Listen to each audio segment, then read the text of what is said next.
नमस्कार, मैं हूं आलोक मेहता। एडिटर्स आई में आपका स्वागत है। हमारा अनुरोध है कि आप एडिटर्स आई देखें, लाइक करें, सब्सक्राइब करें, मित्रों को, ग्रुप्स को फॉरवर्ड करें और उनसे भी आग्रह करें कि वे भी सब्सक्राइब करें ताकि उनकी बात और आपकी बात भी कमेंट्स के रूप में हम तक पहुंच सके। दक्षिण भारतीय फिल्में, साउथ इंडियन फिल्मों का इस समय जलवा है। 1000 करोड़, 2000 करोड़ की कमाई कर रही हैं। ऐतिहासिक पृष्ठभूमि, व्यूज जिसको कह सकते हैं। बॉलीवुड भी स्तब्ध है कि इतनी कमाई हो सकती है। वैसे बॉलीवुड में भी कमाने वाले हैं, 1000 करोड़ शाहरुख खान भी कमाते हैं, सलमान खान कमाते हैं अपनी फिल्मों को लेकर। लेकिन जिस तरह से लगातार दक्षिण भारत का जलवा हो रहा है, और ये भी नहीं है कि पहली बार है, उसके पहले एनटी रामाराव, आप याद करिए, बहुत प्रसिद्ध अभिनेता भी रहे, निर्माता भी रहे, बाकायदा उस ढंग से उन्होंने काम किया और राजनीति में आए तो वो भी तहलका मचाया, बड़े संघर्ष भी किए उन्होंने राजनीति में, और आज भी उनके परिवार के सदस्य राजनीति में भी हैं।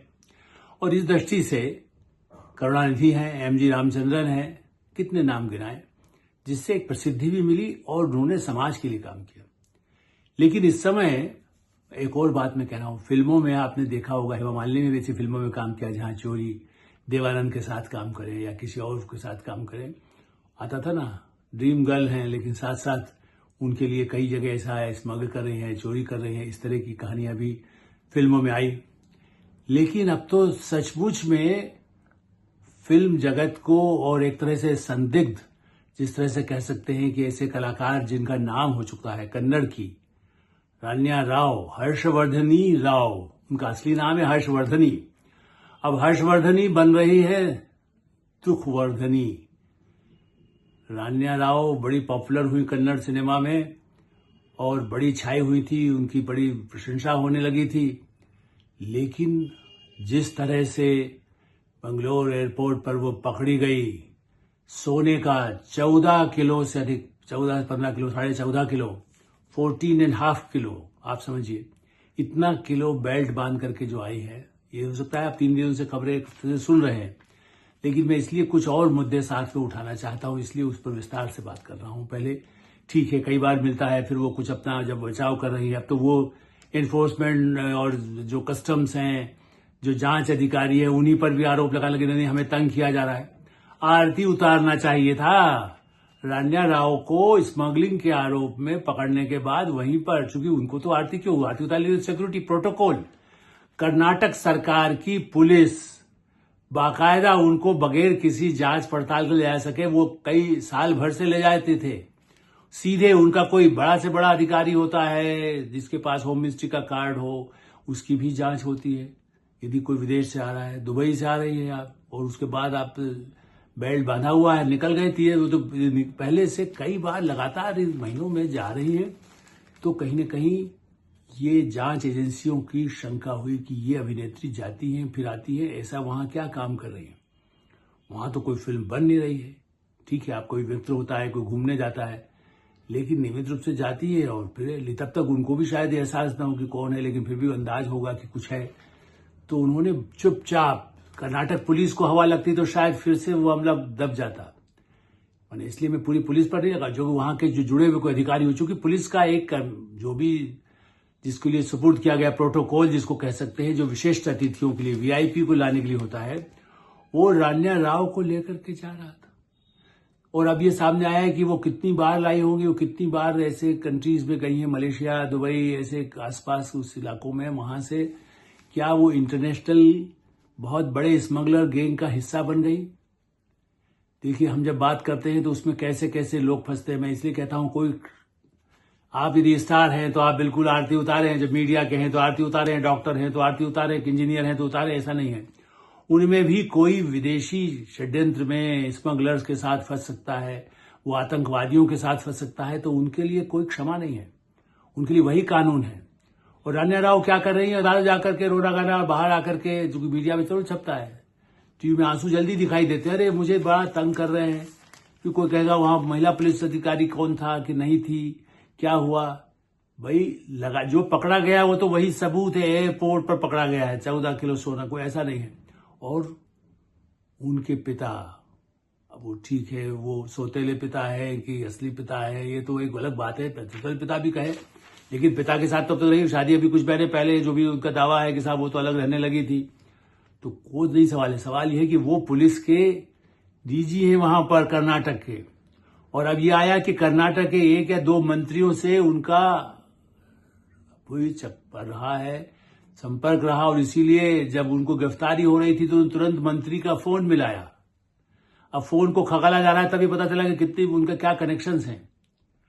एक और तरुण राजू ऐसा कुछ नाम है, कितना सही है देखिए आप, वो भी अभी तो कई नाम बदल लेते हैं लोग, कुछ करते हैं अदालत में बचने के लिए, कुछ हो सकता है, लेकिन बताया गया वो भी इनका बड़ा साथी जो सहयोग कर रहा था, जो दोस्त है, बॉयफ्रेंड है, क्या है, या जिसको आप कह सकते हैं। कोई कहता है भाई आप हम तो अलग वो हो गई थी, तो क्या है, उनके परिवार का और ब्यौरा क्यों नहीं ज्यादा आ रहा है, सामने क्यों नहीं आ रहे हैं। और केवल अब जांच सीआईडी की नहीं, अब सीबीआई की जांच भी हो रही है इसके साथ, कस्टम एनफोर्समेंट डायरेक्टरेट। ये छोटा मामला नहीं है। यदि लगातार भारत से सोने की बाहर से ला करके स्मगलिंग करके बाजार में, और किसके थ्रू स्मगलिंग के जरिए और क्या होता हो, क्या इस सोने से और कोई हथियारों का सौदा भी तो नहीं होता था, क्या इस तरह के स्मगलिंग के साथ कोई ड्रग्स का काम तो नहीं चल रहा था। तो इस बार वो गोल्ड लेकर के आई है, सोना लेकर आई है। आपकी एक निश्चित, आप बड़े से बड़ा व्यक्ति हो, आप प्रधानमंत्री के साथ भी यात्रा कर रहे हो, लेकिन आपको कस्टम को निकलते हैं तो 20 ग्राम, 25 ग्राम, 30 ग्राम, जो भी एक निश्चित मात्रा है, उतना आप सोना साथ में ला सकते हैं। जेवर है, यदि कोई महिला है वो कहेंगे 40 ग्राम तक का पहना हुआ है हमने, अब क्या करें, हम वहां पर हमको अच्छा लगा, हमने गले में पहन लिया है, उस तक तो कोई कस्टम भी नहीं रोकता है। और फिल्म स्टार है तो कोई बात ही नहीं है, भाई आप तो पहनते हैं अच्छे अच्छे जेवर, डायमंड पहनते हैं, तो क्या डायमंड की स्मगलिंग भी करती होगी। जांच का विषय है, मैं केवल सवाल उठा रहा हूं, हम आरोप नहीं लगा रहे। ये तो अदालत में आएगा कि क्या क्या स्मगलिंग में, सोने की स्मगलिंग होती थी, नेटवर्क क्या है।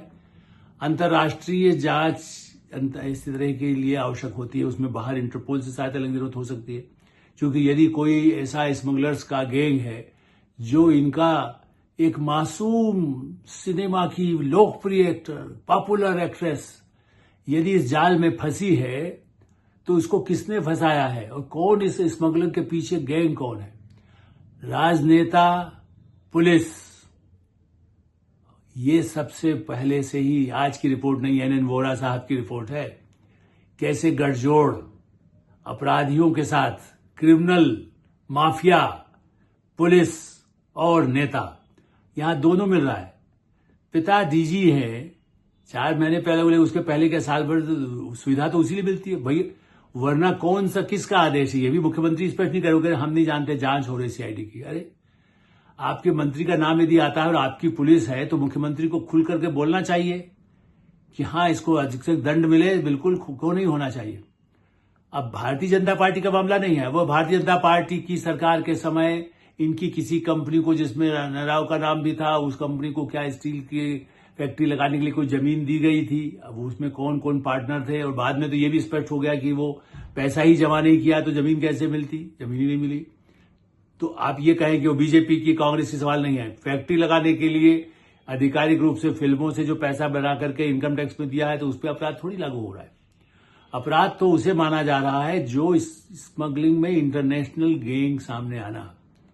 और मैं इसीलिए कह रहा हूं कि आतंकवादी ड्रग्स, गोल्ड और हथियार, इन तीनों में ऐसे ही कलाकारों का इस्तेमाल करते हैं।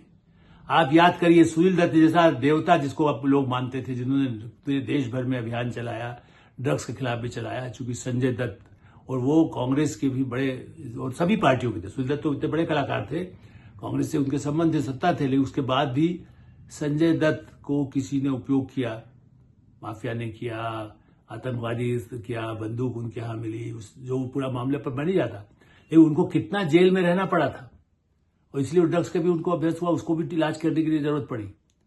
तो सुनील दत्त के बेटे को तो के लिए तो कोई उस समय तो कोई नहीं हाहाकार हुआ, राजनीतिक पूर्वाग्रह है जी, आपने उसको कैसे फंसा दिया है, वो ठीक है, हो चुकी। यदि कोई प्रमाण मिलता है, एजेंसियां, सुरक्षा एजेंसियां, custom enforcement directorate, income tax, जो भी काम करता है, वो प्रमाण के ही जुटाने के लिए ही गिरफ्तार करता है, फिर उसके लिंक ढूंढता है कि इसके सूत्र कहां है, ये कहां से आ रहा है गंदा नाला, ये कहां से आ रहा है कीचड़, ये कहां से आ रहा है ये ड्रग्स, ये कहां से आ रहे हैं हथियार। और ऐसे ही कलाकारों का पहले से भी चर्चा होती थी। आप कैसे फिल्म वाले जाते हैं, दाऊद इब्राहिम के साथ जो डांस के कई वीडियो पहले हम देखा करते थे, तो कहते थे डांस भाई शादी की पार्टी में बुलाया, वो कलाकार गए, उनको इतने लाख रुपए मिला, वो डांस किया। अब उनमें भी आप चाहे उसको साबित नहीं कर सके कि उनका क्या संबंध है, लेकिन हाँ, वहां डांस पैसे के लिए जाके करना भी अपने आप में जांच का विषय तो हुआ ही था और है ही, आज भी है। आप किसी अच्छे कार्यक्रम के लिए, पेश करने के लिए दुबई जाए, हांगकांग जाए, चाइना जाए, जापान जाए, अमेरिका जाए, उस पर किसे आपत्ति हो सकती है। लेकिन यदि अपराधियों के उसमें आपका भी नाच गाना हो रहा है और उसके साथ आपका उपयोग करके आपके साथ कोई सामान भेज रहा है, यदि ऐसा पकड़ में आएगा तो क्या किया जाएगा? बेगुनाह छोड़ जाएगा। ऐसी स्थिति में ये पूरे फिल्म वर्ल्ड के लिए भी एक मैसेज है। आपको अपने उसमें भी देखना होगा। जैसे हम कहते हैं भाई न्यूज क्लिक, यदि गड़बड़ किया था तो उसको जेल हुई, अब वो प्रमाणित होता रहेगा, फिर जब जमानत मिल गई है, जमानत तो मिल सकती है, लड़ाऊ को भी मिल जाएगी, जमानत हो सकता है पूरी पूछताछ के बाद, लेकिन मामला चलेगा और जेल रहेगी, हो सकता है। ये गंभीर आरोप है स्मगलिंग का। मेरा इसीलिए ये भी कहना है कि केवल ये गोल्ड स्मगलिंग का मामला न माना जाए। ये भारत में इस तरह के स्मगलिंग एयरपोर्ट, आधुनिक एयरपोर्ट, इंटरनेशनल एयरपोर्ट बहुत सुंदर बन गया है बेंगलोर का। ऐसे जगह पर कन्नड़ के कलाकार का उपयोग होगा, कोई बॉलीवुड करेगा, कोई किसी और क्षेत्र का करेगा, कोई डांस वाले के साथ करेगा, किसी कलाकार के साथ कर सकता है, कोई धार्मिक नेता बनकर जा सकता है। तो कोई भी न्याय के सामने, जिसको कह सकते हैं कि कोई भी कानून से ऊपर नहीं है, और उनको प्रोटोकॉल की सहायता देने वाले अधिकारी, उस कर्मचारी को क्यों नहीं गिरफ्तार अभी तक किया गया? जो डीजी जो है उनको तत्काल सस्पेंड क्यों नहीं किया गया?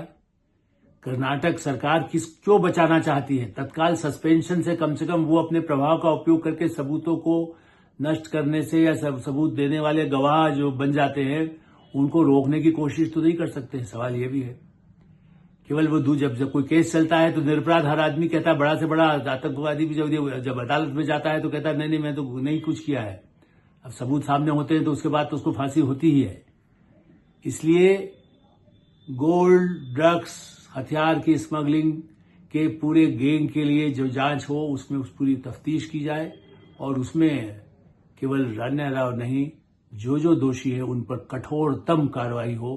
तभी सबक मिलेगा कि फिल्म वाले जो मासूम कलाकार भी होते हैं वो किसी जाल में न फंस सके। एडिटर साहब हम विराम देते हैं। आप एडिटर साहब देखते रहिए, लाइक करें, सब्सक्राइब करें, मित्रों को, ग्रुप्स को फॉरवर्ड करें, और उनकी राय, आपकी राय हमको मिले, इसका हमेशा स्वागत है। धन्यवाद, नमस्कार।